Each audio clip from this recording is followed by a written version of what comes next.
When you're selling your home and you receive a cash offer, it can be exciting and maybe tempting to just take the cash offer.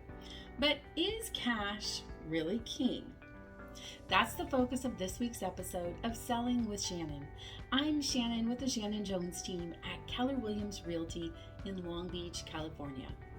Certainly, there are some benefits to cash offers. In California, our standard purchase agreement has three contingencies: loan, appraisal, and inspection. So when you have a cash buyer, that's usually going to leave just the one contingency, which is inspection. Obviously, that's a benefit to have fewer contingencies.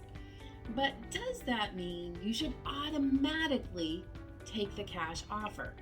It's important to review the other terms and make sure that they're a fit for what you're seeking. What's the length of the escrow? What's the flexibility regarding occupancy? What are they asking for? Is there anything they're asking for you to include that you don't want to include? Make sure that you don't forget to view all of the terms of the offer, focusing just on the fact that it's cash.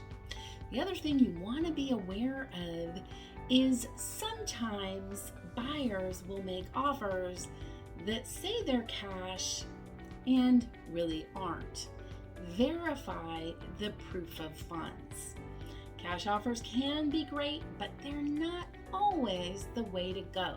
So talk to your realtor about what's important to you to make sure you're accepting the offer that best meets your needs. If you have any questions about the home selling process or the value of your home in today's market, reach out and let me know.